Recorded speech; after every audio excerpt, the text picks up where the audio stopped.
Now. Good morning. This is Sarah Marshall from Bett. Bett is the largest education community in the world.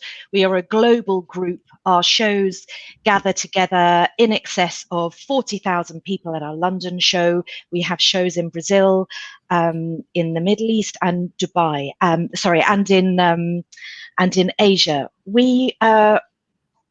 We can't do live shows at the moment, but we still want to stay connected with our amazing education community. So today, we have gathered together some of the leading lights in education, and in particular today in safeguarding and in well-being.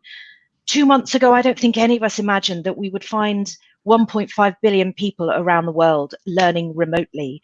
It brings up some very fundamental questions about access, about safety, and about fundamentals of teaching and learning. So this morning, we're just going to ask our panel some very simple questions about what learning and teaching remotely really means for our young people. I'm going to get the panel to introduce themselves very quickly now, and then I will be asking a few simple questions. So if I can ask you, Emily, to begin. Yes, good morning. My name is Emily Konstantas, CEO of the Safeguarding Alliance. As an organisation, we are a global organisation specialising in safeguarding, risk mitigation and crisis management. We offer training and safeguarding audits globally. Thank you very much. Thanks. And John, welcome. Yes, hello. My name is Dr. John Turner. I'm the Director of Digital Innovation at the Canadian International School of Hong Kong. So it's actually a good afternoon from here. I look at change and support the teachers in terms of the use of digital, and we've been doing that for a long time, and we're into about our 10th week of enforced school closure at the moment, so we're sort of ploughing on. Fantastic, thanks. Henry. Hi, I'm Henry. I'm the CEO of GoBubble. We're a safer, healthier and kinder social media for under 13s. I'm a former police sergeant. My background has been very much focused on well-being and safeguarding kids, and GoBubble is in 39 countries around the world. Thank you. Ger, welcome. Thanks, Sarah, and good morning. My name is Graus. I'm the Global Director of Education for KidZania. We build cities for children aged 4 to 14, whereby they can learn about themselves, they can learn independently, and they can learn about the world of work. And we very much sit in two spheres, really. One is the sphere of experience-based learning, and the second one is about purpose, i.e. connecting the school curriculum, what is being taught at school, with purpose and answering why questions through experience. All out of the 30 global KidZanias, 29 are currently closed.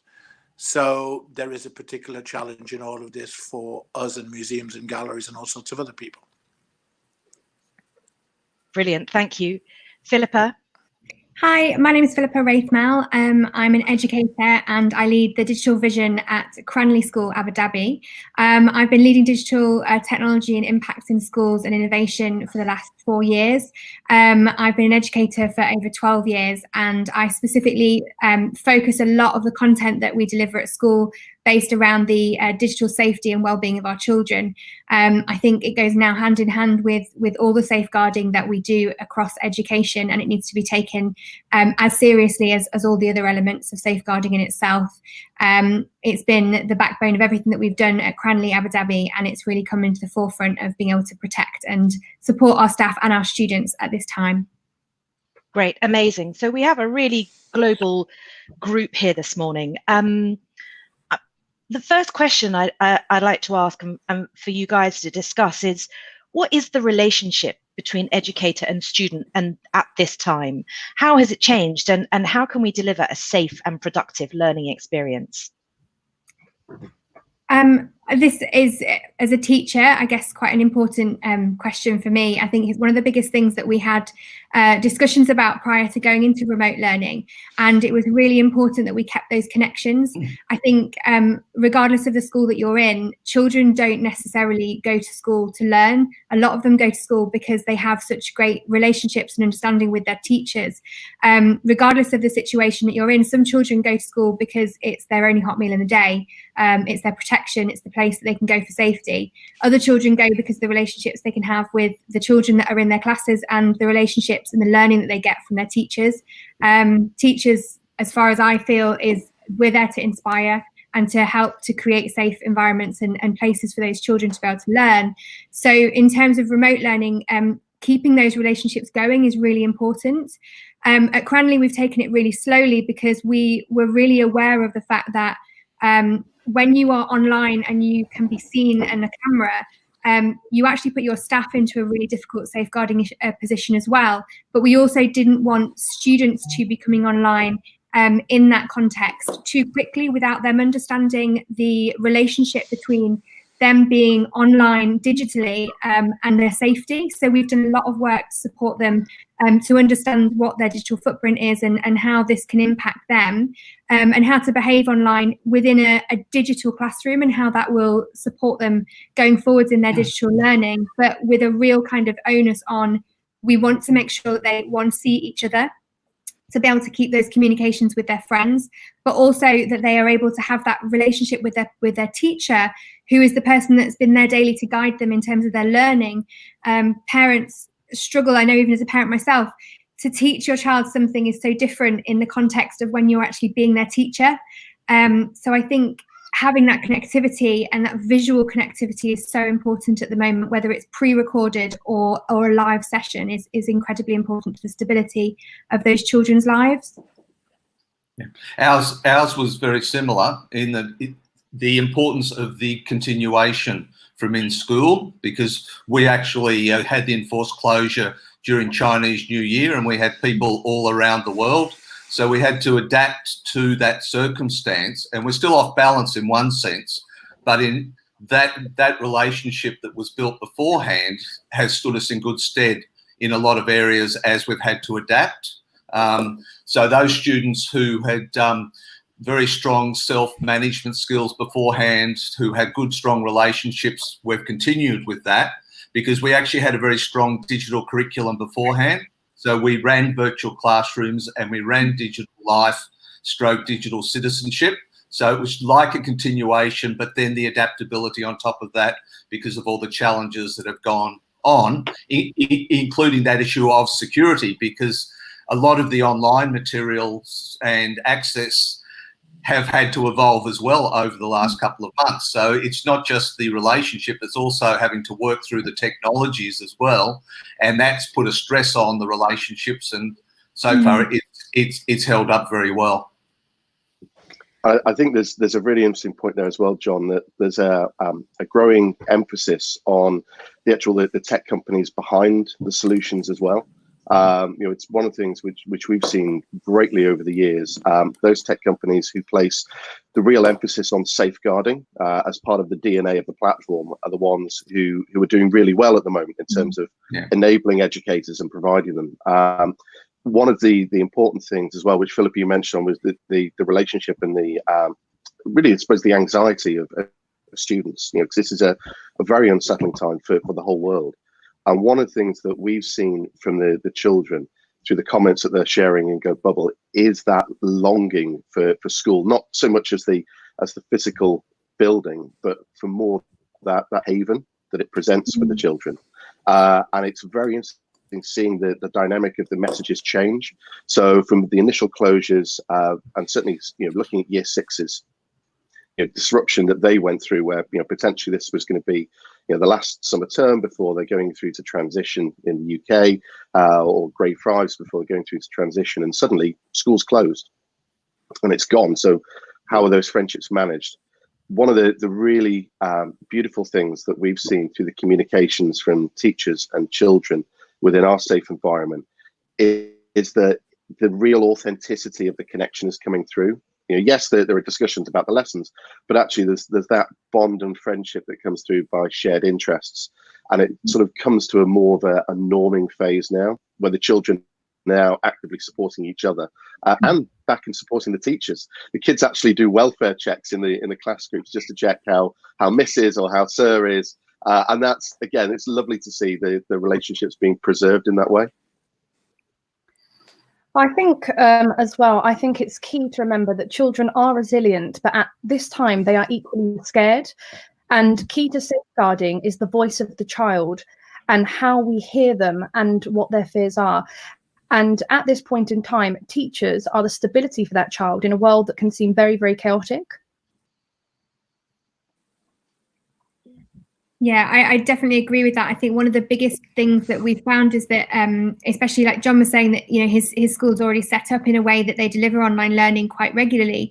We've had platforms set up like our virtual learning environment, but we don't use it consistently in the same way that we do now.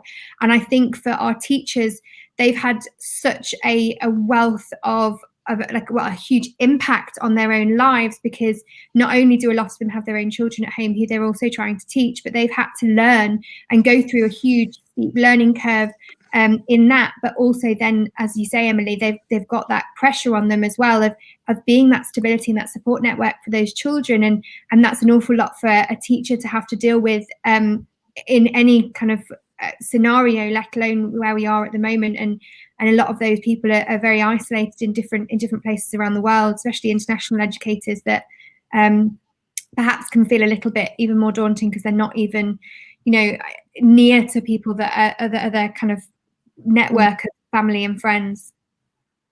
I agree. I think, Emily, Sarah, sorry, go ahead. Go ahead. I think just just a couple of observations. One is that whatever we're dealing with at the moment is not normal, right? It is not normal. We're in a temporary normal. It is personal. It's highly personal for children and teachers and parents, because this affects us directly and we don't quite know what to do with it all. And it feels a bit wobbly, doesn't it? It feels a bit kind of unsure. That first and foremost, I think. I think then there is that bit about the school. And there's that. I'm a big football fan, and I support Barcelona Football Club, més que un club, more than a club. And I think what we're discovering here is més que una scuola, right? We're discovering that schools are more than a school. And I would argue that the more disadvantaged the context is, the more pronounced that is. And to move from, in a disadvantaged context, to move from the normal to the temporary normal is really hard, because the context is just more wobbly. And I think what we need to think about is that, and this is where kind of I get a bit frustrated with government pronouncements. Much of the discussion is about systems and structures and what should be taught. Yeah, and it is not necessarily about. So it is about to be taught rather than to be. And the children get free school meals, and the vouchers, incidentally, are still not there. Yeah, so there are huge gaps between what's announced and what's promised, and we then forget. Again, we get caught up in systems and structures, but it affects the young people and it affects their families.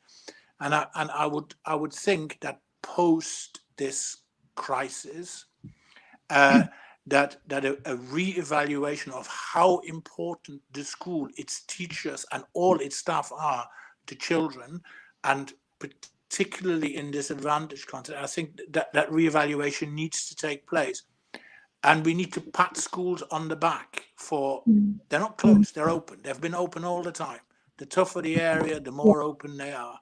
So I think, you know, much of the online talk, and we have to guard here, much of the online talk actually leads us to a divide between have and have not, and thereby can and cannot. And we must be very careful. So I applaud the schools and congratulate everybody in them for having stayed open for the kids, particularly where it matters most.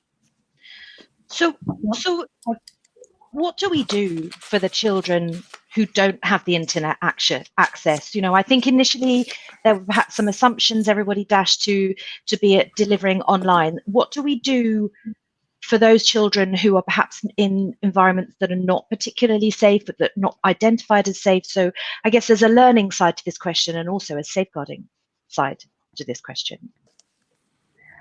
I think it's extremely important. Obviously, the schools in this situation are the experts.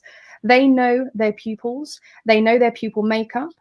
and they'll be aware of some pupils not having access to the internet. So there are other things that can take place, like a welfare call. So where you can't physically see a pupil every day, where you'd be able to identify potential risks, any safeguarding concerns that child or the pupil or the teacher may have, it's about finding other ways for communication. I think whatever method is being used, the key message in this is communication.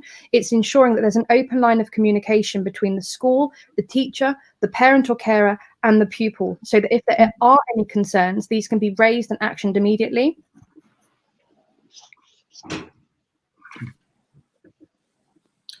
Yeah, I would follow up that. When I saw this question, it sent me back to Maslow and where we are in terms of that hierarchy and survival, because different parts of the world are at different points and they're under different pressures, and you know, and people are reacting, and we're sort of learning in so many ways. But survival and the role of the school as part of the community is becoming more and more important, as Gur was pointing out, and therefore the schools should be recognised for the support for the survival, and then the care, and then building that sense of belonging. And most schools are doing the whole three at the same time, and I think that's the important one.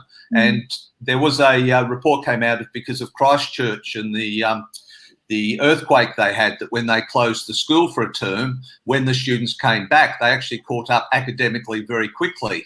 That it wasn't the issue that you have to keep this learning going at the same rate. And that, of course, begs the question of what sort of learning are we actually valuing in school.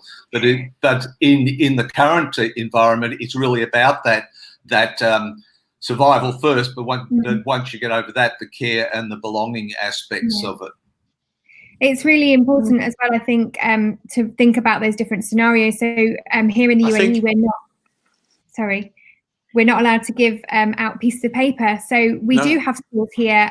We're working with a lot of schools. As a school myself, we're working with several schools across the Emirates who have students who don't have internet connection, who live in poverty and don't have access to the things that a lot of the children here do, in the same sense as a lot of the majority of the world where they don't have equal access to education.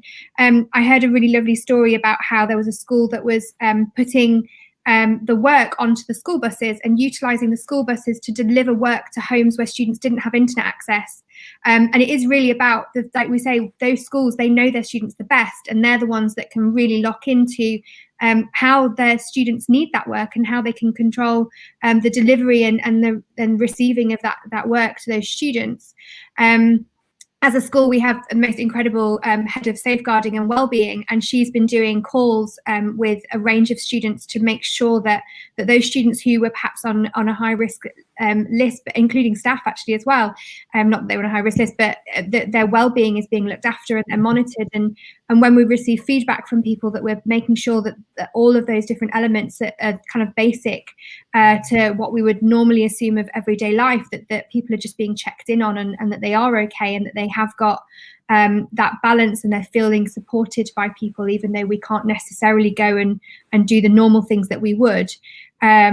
So all of those different things are coming into place, and I think people are becoming really savvy with the way that they are helping support their communities with that. I think as well, it's not just about learning. I'm sorry. Sorry. Carry on. No, go ahead, Gav. Go ahead, Gav. I think that there was a cut in the connection. I was thinking that I think there are two words that spring to mind. One is there are two words that spring to mind. One is assumptions, and the other one is trust. And the trust, we don't have a climate, particularly in the UK, whereby teachers are trusted. Okay, look at the whole fuss about GCSE and A-level exams as to whether teacher assessment is good enough to give them those awards. Of course it is. They're professional people. They're like doctors. I don't go to a doctor and not trust the doctor. Why would I go to a teacher and not trust the teacher? And I think this is hopefully that this crisis will reinstate, certainly from the parent point of view, trust. I think secondly, we've got to stop making assumptions, particularly around parents. It's hard. When my 14-year-old comes home with homework, I haven't got a clue. Right? I can do the languages bit and the English and the history, but when she starts talking maths and all that kind of stuff, I'm lost. So I think, you know, that point about communication is really important, but also the point about we can't assume, particularly now, that it's easy, okay? But the 2 points about that assumption bit, but the trust bit, we absolutely need to reinstall it. These people know what they're doing. They know their mums and dads, they know their children, they know the names of those children's dogs in many circumstances, all right? So why would we not trust those people to get it right more than anyone else? Emily, I go think ahead. as well, echoing on. Thank you, Sarah. I think as well, it's important. We are in very, very uncertain times. For many parents and pupils, parents are facing job losses. They have financial uncertainty. Adding the stress of having to then teach their child could just send the whole family over the edge. Learning can take a different form in home learning. It's not just about having to have an online platform and being taught over online or through a book. It could be teaching your child to cook or to do a puzzle.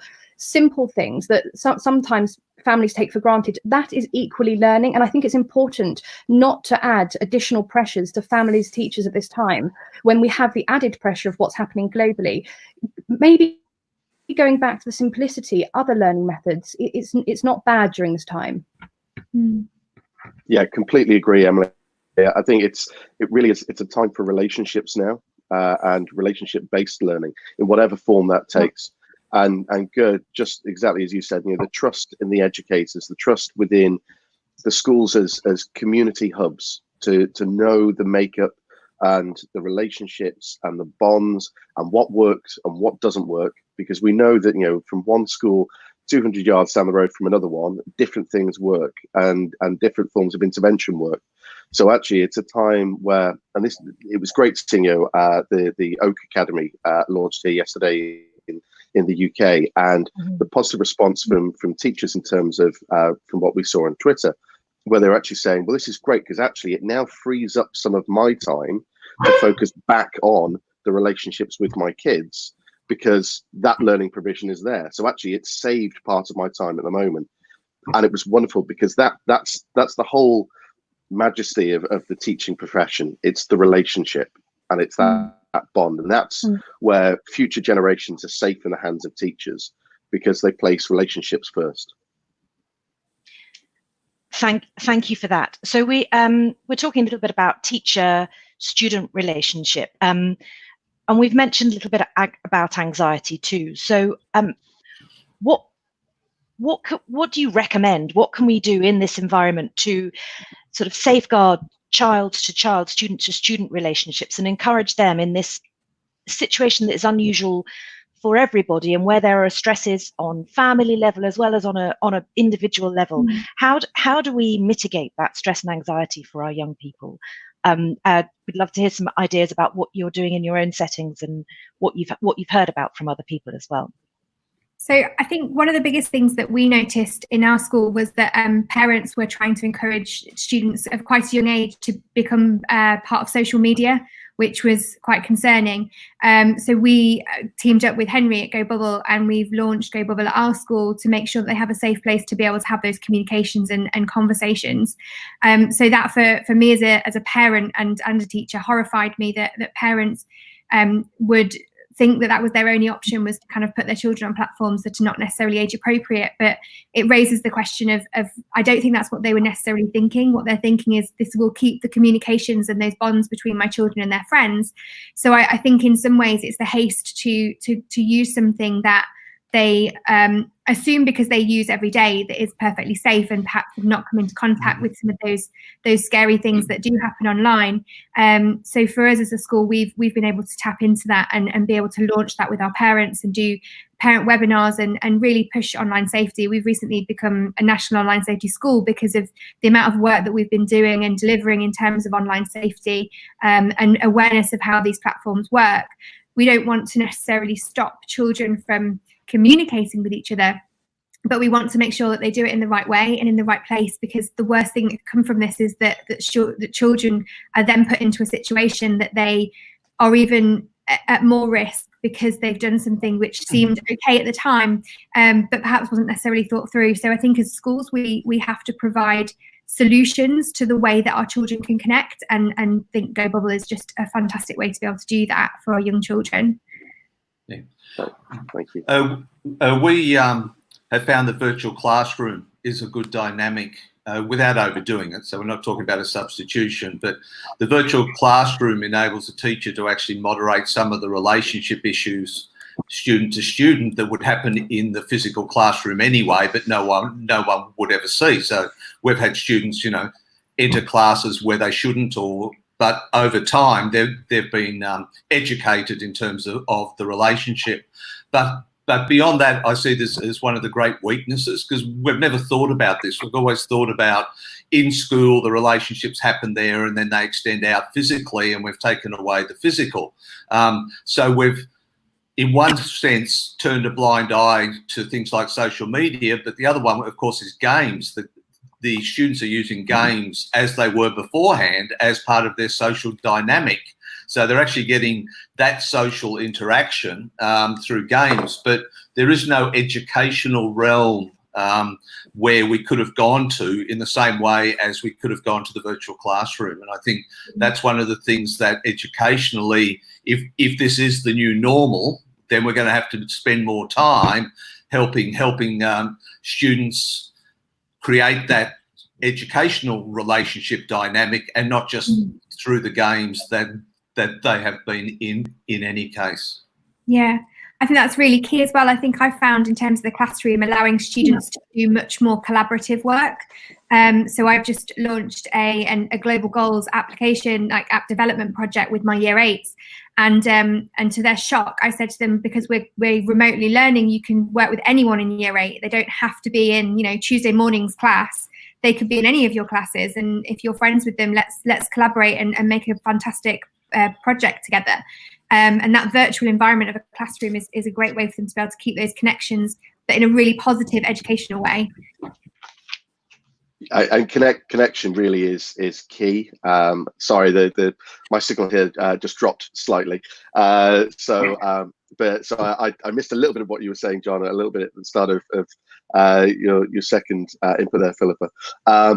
But yeah, in terms of relationships, one of the things that we're seeing is just the real power that can come from child to child support and child to child connection.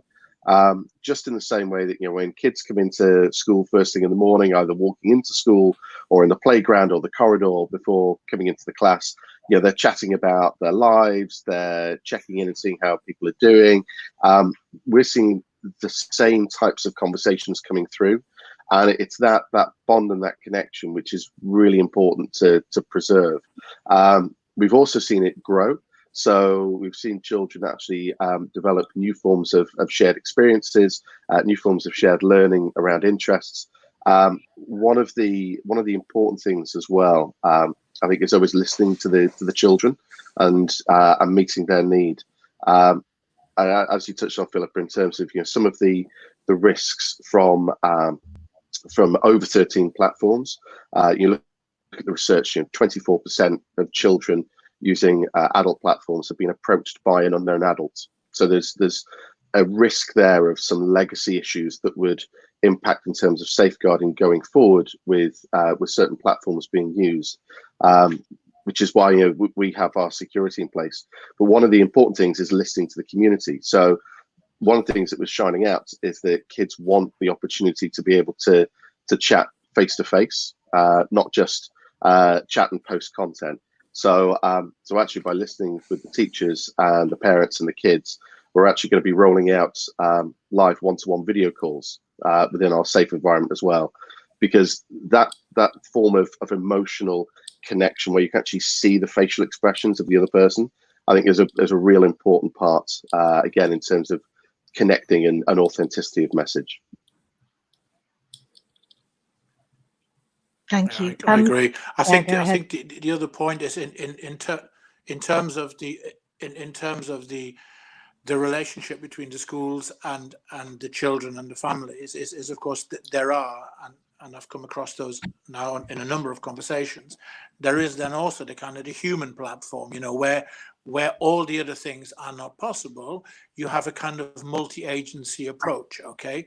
And you put the child in the middle and you determine to the need who then, in a number of cases, actually picks up the phone and says, is everything okay? And that multi-agency at times may include social services, it may include health, it may include all sorts. But it takes us back to the point, whether we use the technology or whether we do it as a human platform. But knowing your children well beyond the grades and the predicted grades, knowing your children well is so incredibly important when the modus operandi of school changes, right? So that you can look after the child in all its contexts rather than the "have you done your phonics today" bit, okay? And I think that is so important, and it takes me back to that kind of Barcelona football club thing, Mesco una scuola, right? Yeah. And of course you should use GoBubble and all the other platforms, but in many cases where the context is very challenging, we will still see the human platform being key. Definitely. I think as well, echoing obviously on what Ger said, I think the online forums are absolutely fantastic, but I think as well it's about educating the parents how to support their children for appropriate internet use, and also as well not forgetting those children who at this time don't have any access to internet, so they don't have access to the online platforms. We're working with a school in the UK who have currently set up Penfriends for their pupils in school, just so they can have that communication between pupils, whereby some of their pupils don't have access to the internet. So I think it's important from an inclusion point of view to remember all the children who are suffering due to COVID-19 at this time. That's so interesting. But Penfriends, and I love that idea. I might suggest that in my setting.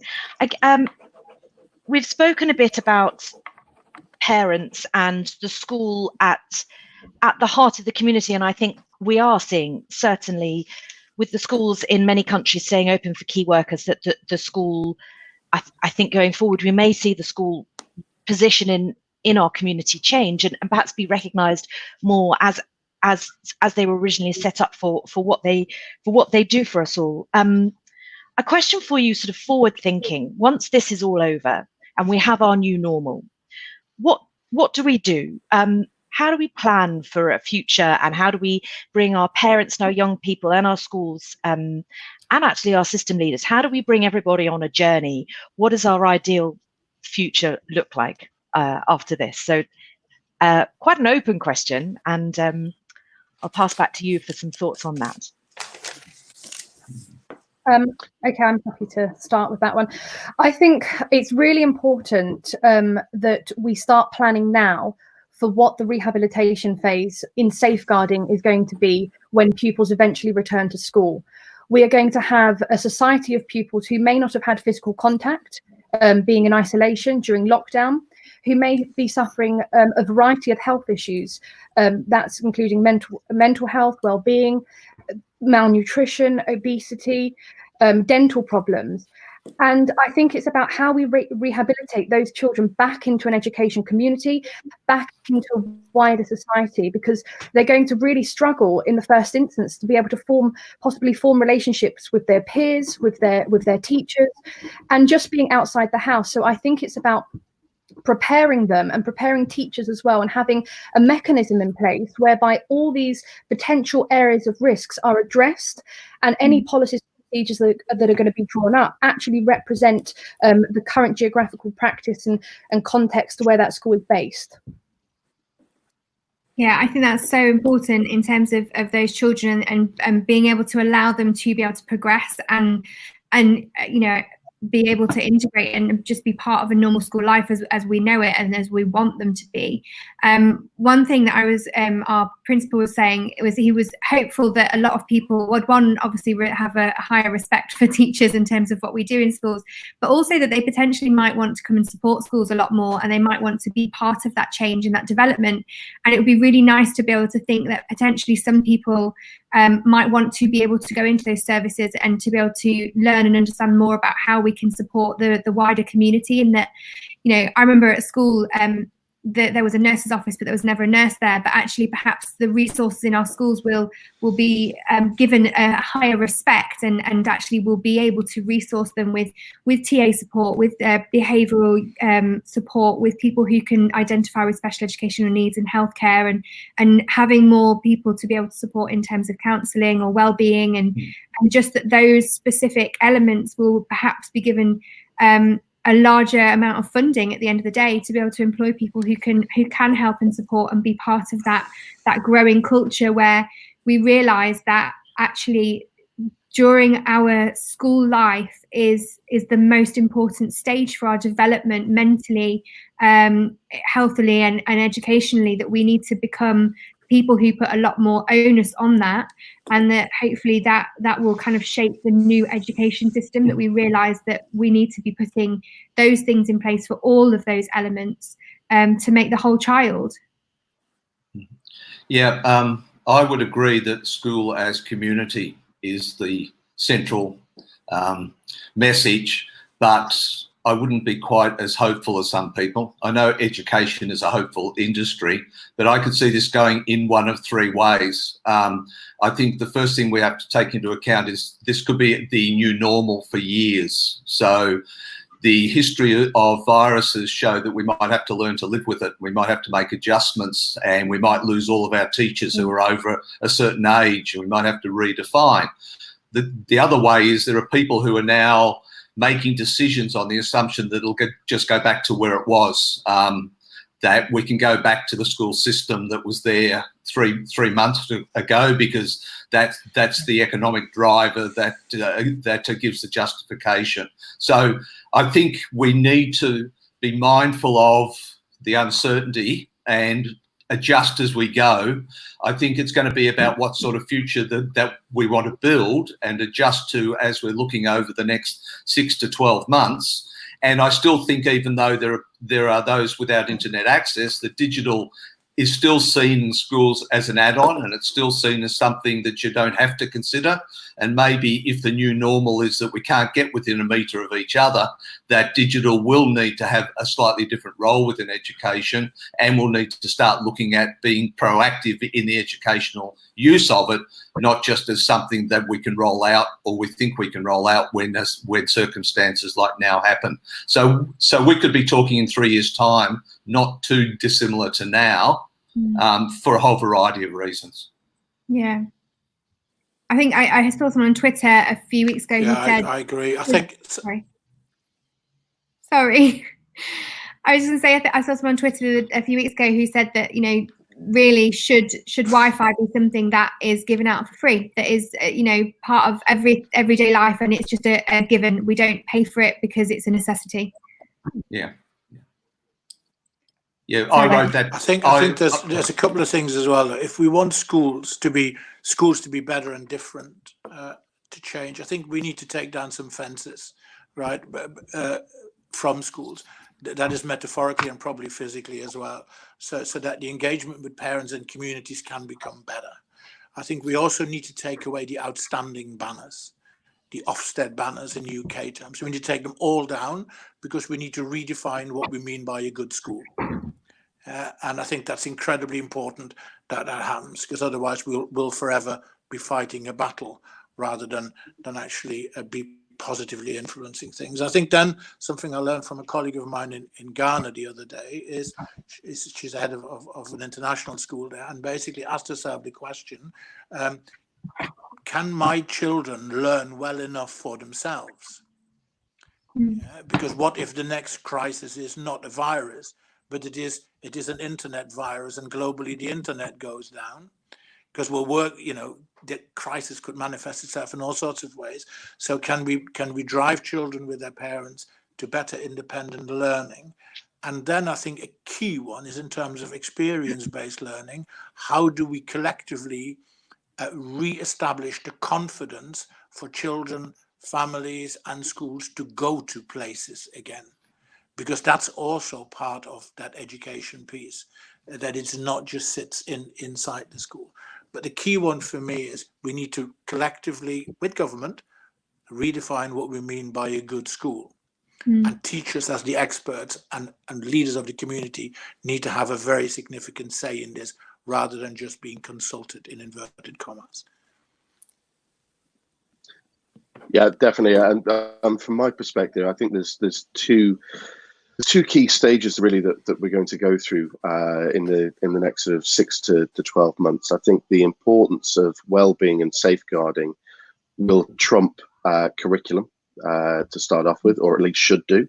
Certainly when schools formally reopen in whatever form that looks like. That I remember seeing when I was in Dubai at the start of the crisis and being there with the closures, and there was a piece that was put out which I thought was wonderful. It basically said that what's happening now is an opportunity for parents in terms of displaying resilience for their kids, and that actually, you know, putting all of the distressing health issues to one side, looking at mental health and resilience, that there is an opportunity for parents that they can actually help their children for the rest of their lives in how they respond to the news, how they respond to social media, how they respond to the facts that are coming out, and to the authorities in actually fulfilling what's personally responsible to them and their families, but then also the type of language that they use. Unfortunately, I think it was a wonderful piece, but it wasn't really picked up mainstream and pushed out, which comes back to that parental engagement, as Emily was saying, and that parental awareness, which I think still needs to be fulfilled, and almost like a how-to guide for parents about how to deal with the crisis from a mental health perspective. Unfortunately, I think schools are going to have to pick up the pieces there, where kids are going to come back in a distressed state, or with you know, shifting sand as opposed to a bedrock underneath them, with issues that could come out in the future. So that's where the mental health and the well-being and safeguarding really has to be the top priority coming back. Then going forward after that, exactly as Ger said, I think the planning now has to be far more open in terms of what could the next crisis look like. You know, is that either going to be a health crisis? Is that going to be an access to education crisis via technology and lack of technology? And start to properly listen to the experts, who are the classroom teachers, the TAs, the people who are working in the front line, and actually hear the issues that they've been raising, not just over the last 12 months, not even over the last 12 years. You know, my parents were both educators, so I've grown up within a household of educators, and I think back to some of the things that were discussed there around the dinner table, going back to the 80s, and we're still seeing those issues now. So the importance of teacher voice, I think, really has to come through from this, not just student voice. I think as well, I completely agree, Henry, and I think. Sorry, I think, you know, schools are shaping the future. It's not government directives. Teachers are teaching pupils everyday skills. I was in a school recently in Dubai, Victory Heights, and their principal had a life skills program, which I thought was absolutely fantastic, because it was allowing pupils to have such a broad education. It was about how to iron a shirt, how to make a cup of tea or a slice of toast. It's basic life skills that actually, these are vital life skills that pupils need to succeed in life. It's not, education doesn't just come out of a book. It's the everyday skills that people are going to need going forward in order to survive. And what Ger was saying, I completely echo that. We need to prepare for the next crisis, be it an internet crisis, a health crisis. And the only way that we can do that is if we're preparing pupils for life. I think there's a supreme irony in here somewhere. You know, I was talking, if I'd been having a conversation with parents and teachers 5 months ago, they would have said very negatively and tutting, those kids are always behind screens. Right? Yeah. And if I have the conversation with those same people now, they'd be saying very proudly, thankfully, they're behind screens. So I think attitudes and the changes in attitude have been very interesting. And in terms of the life skills thing, I wholeheartedly agree. I would make one plea, and this takes me back almost, Sarah, to your first question about the laptops. We have to stop doing this when they're 14, or starting this when they're 14. We need to start this when these kids are much, much younger. There seems to be something magic about 14. that we know from the KidZania global research that stereotypes are set at the age of 4 and probably earlier than that. And if we wait for 10 years for those stereotypes to cement themselves, you know what? That's a hell of a waste of time. So we need to, again, trust the schools, trust the teachers, and trust the children as much as they trust us to make those differences at a much, much earlier age. A quick question from, thank you to the people who are watching online. Victoria Williams is asking, how much will Corona change the way parents or teachers or students view online safety? And I wondered if you'd like to comment on that briefly. Personally, I hope it makes them much more aware. I know as a school, it's something that we're pushing quite heavily. I'm actually doing a webinar this afternoon about some of the dangers, but also some of the positives. And one of the biggest things that, as an educator, when I speak to other educators, is always to try and push them to actually have conversations or get conversations going between parents and children. So my children hate me because if they ever want an app, they have to request it through the family app and they have to come and tell me. And my 9-year-old knows that he has to come and say what it is, what it's about. He has to explain it to me and he has to have read the details of it. Because a lot of the time what we do is we approve things and we don't know what they are. We haven't looked at them. We've not looked at the ages. And I think it's really important at this time to actually be making people more aware of that. And as schools, regardless of how or what we have to be able to deliver these things, we need to make people aware, because actually it's educating parents to know and to look for these things, but also to have those open conversations. As families, a lot of people are, I mean, obviously we're spending a lot of time together, but let's swap these into positive conversations about, well, what's that for? Well, show me. How about we have a look at it together? And instilling those family values now could be something that would really benefit us in the future. You know, I've got some amazingly well-educated parents in our school, and they're fantastic, but they don't necessarily see it in that way, that application allows anyone of any age to be able to participate and talk to your child. And actually when they break it down like that and go, oh, okay, wow, yeah, no, I don't want that to happen, that's when they start to realize that. And actually, so at the moment what we can do is really sort of support educating parents, whether that is sending things to their home like by post, or emailing it to them, or sharing webinars and videos with them about these things. I think we've got an opportunity here to say, look, education can really thrive from digital technology, and it is such a great way to use technology, not just for gaming, but actually there are also really safe ways of using it. And it's not about necessarily saying, no, you can't have it, and hiding, but actually it's about saying, you can have it, but these are your limits, or you can have it, but only when you're this old, or how about we look for something else? And I think those are the conversations that we need to be having, and trying to allow parents to have the confidence to have with their children. Yeah, I completely agree. I think the confidence of parents, sometimes when it comes to online safety, it's quite interesting. You either see parents who are potentially overconfident, that they know how to do settings on their devices, which is brilliant, but then forget about actually involving the child as part of that solution. And then there are those parents who can be very nervous or apprehensive with technology, and actually, as a result, step back from the conversations. The beautiful thing with children, doesn't matter what era of technology we're in, or what the device is. Children are always far more adapted to technology than grown-ups anyway. Looking back at my own childhood, I could program the VHS device before mum or dad could. So I think, involving children in the discussion is always a really important part for parents. There's also, even just looking at some smaller day-to-day things at the moment, which parents can do at home whilst they're working from home. So, for example, we have the workstation which I and Danielle work from, but next to that is the workstation for Sophia and Rocco, where they do their colouring, or they might do some Lego. But we're sort of sat together in the office setting that you would have, and we're all part of that that discussion. And likewise, it really starts at an early age. So going back to what Go was saying, online safety and the relationship between parents and children goes back to the very first time that a child picks up a device, which is increasingly younger. I'm not talking about their own device they own, but picking up mum or dad's.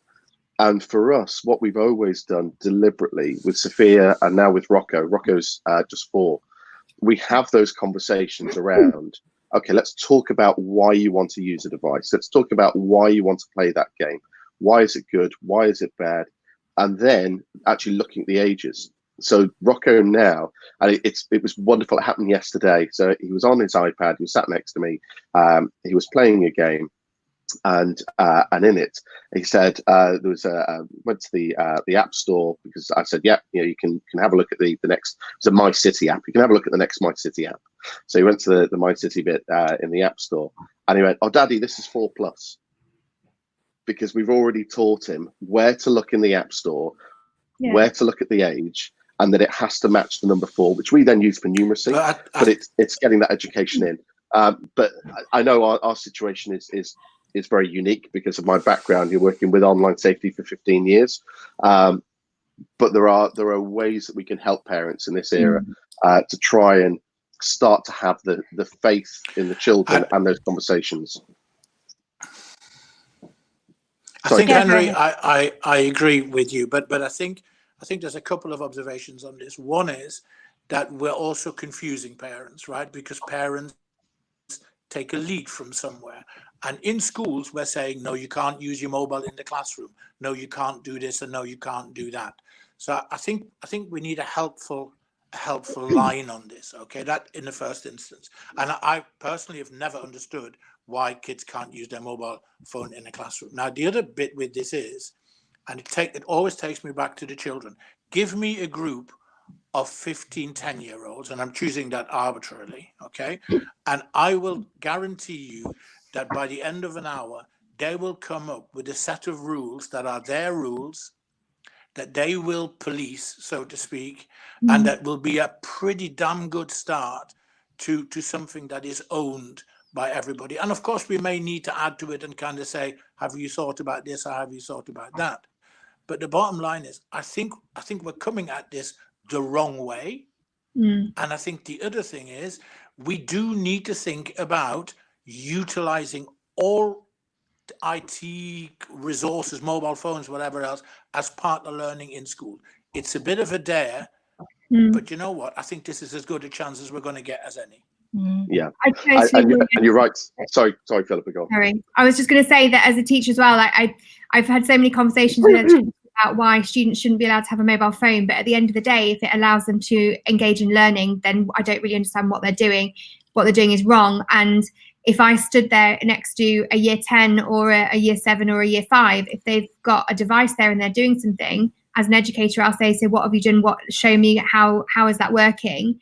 And if they're not doing that work, they know that there are consequences. If they've got their device, whatever device it is, they will know that in my classroom, they have to show me and share with the class what they're doing.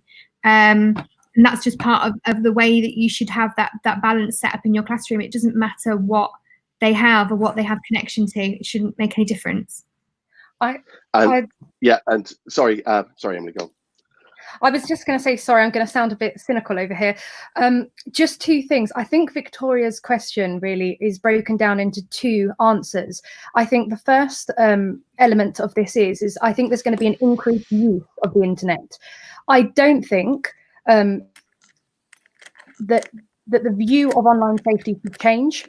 I think just because we're becoming reliant as a society on online platforms, that we should not put our guard down for online safeguarding. Just as there are a high quantity of pupils, young people online, equally, there will also be a high quantity of predators online.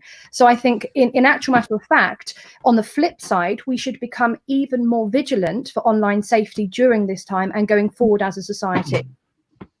Totally agree. That's exactly the stance we've taken on it, is that they need to know more because they're letting their children be online more, and they're having to take more risks because they're having to allow us to let digital technology come into their lives more than they perhaps ever would have wanted to. But if we educate parents to know the dangers, then they have the option to be able to have those conversations and to protect their children. Yeah, and also following off Yeah. what Emily was saying, that there are ways as well that the technology can become safer. So, you know, for us, we've always set the bar incredibly high with safeguarding within GoBubble, because the safer, healthier, kinder is what drives us. So, for example, you know, we actually do biometric scans to prove that an adult is an adult as a parent when giving consent, and that a child is 13 or younger when accessing a child account. Now, and that's really critical for us, because we always want to ensure that it's only children that come into the children's space. And it works. You know, the technology is out there. We use Yoti to help us in terms of that age verification. But the protection that gives through is tremendous. Even then, looking at things like, you know, checking content before it goes live, there are so many ways that technology can be an enabler with helping within the online safety landscape at the moment. And you're exactly right, Emily. I think the importance of online safety is increased 100-fold at the moment, because the access and the reliance on online is so high. It's so high for you know, society as a whole. I think, for going back to Sarah's question, where the relationship of parents and kids, and touching on what Ger was saying, where I know you said you took 10 as an arbitrary age, Ger. We've actually seen 6-year-olds do the same exercise through eCadets, and actually the rules that a 6-year-old will come out with collectively are far more draconian than any parent or online safety lead or DSL would ever wish for. So there's a great, you know, reliance in involving the kids in that. I think parents at the moment are increasingly appreciative of teachers and the relationship that they have and what they do. And I think they're desperately looking for information. So Emily, yeah, exactly agree. I think the intervention now for parents needs to be very clear signposting to resources, very clear illustration of, look, here are some solutions that, you know, are okay. Here are some things that you need to be aware of. You know, that's where, you know, great organisations like Internet Matters and what they put out as well, with some of their help and guidance, are really critical. And I think as well, obviously people should be very aware of cyberbullying taking place at the moment with the increased online use. Yeah. I think also we need to acknowledge that parents who still have jobs are working from home, and they're getting much more time with their children, and it's tending to be a positive in terms of the students are working at home and the parents are working home, and the technology mightn't be very different. So they're actually communicating more than probably they were previously. But I think the other point is, and we were talking about the ages, that when we started one-to-one laptops about 15 years ago, we started at grade 5, but we had to bring in one-to-one iPads in grade 1 about 5 years ago. And part of that has been educating the students about good use, because if you haven't educated them by the time they're 14, then don't blame the technology, because it's too late. So by educating, probably the thing I would take away is, when we do get back physically, then maybe we need to ramp up the parent side of it in terms of that educating. So we do 6-year-olds educating parents about it by having parent sessions, but I think we can probably do more on that. Great. So we are running out of time now. If I can, there's so much more that we could unpack out of this, and hopefully we can get together and explore that in more detail in a future session. But for now, can I ask you for a quick closing remark to finish off our time together? Emily, would you mind going first? Yeah, I think my closing remark would be safeguarding should remain at the forefront of every single thing that everybody does in practice. So it's about not forgetting the foundations of safeguarding when you are shaping practice going forward. Thank you. John? Yeah, I think in terms of safeguarding, we shouldn't forget the importance of the building of the relationships between people, between adults, between children. The relationships come under stress, but they're the things that hold it all together.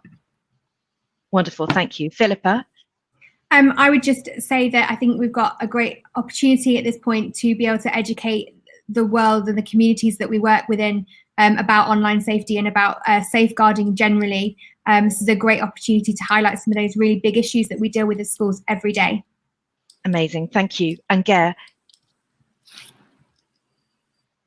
I think Ger may have...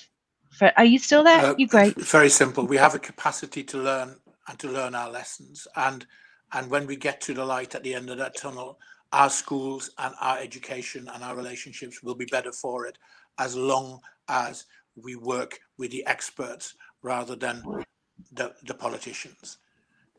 Thank you. Henry?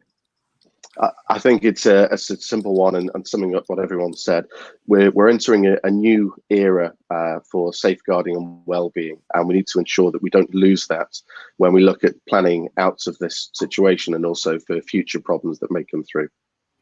Brilliant. I would like to thank you so much for your time this morning. It's a really, really valuable discussion, and thanks to everyone who's joined us online as well. It's been great to have your comments and your conversations. I wish everybody a very happy day, and I look forward to continuing some of these discussions either by email or hopefully back in person come towards the end of this year. So thanks again for your time, everybody, and let's all stay in touch. Thank you. Thank you, Sarah. Thanks, Bye. Bye. Bye. Thank you.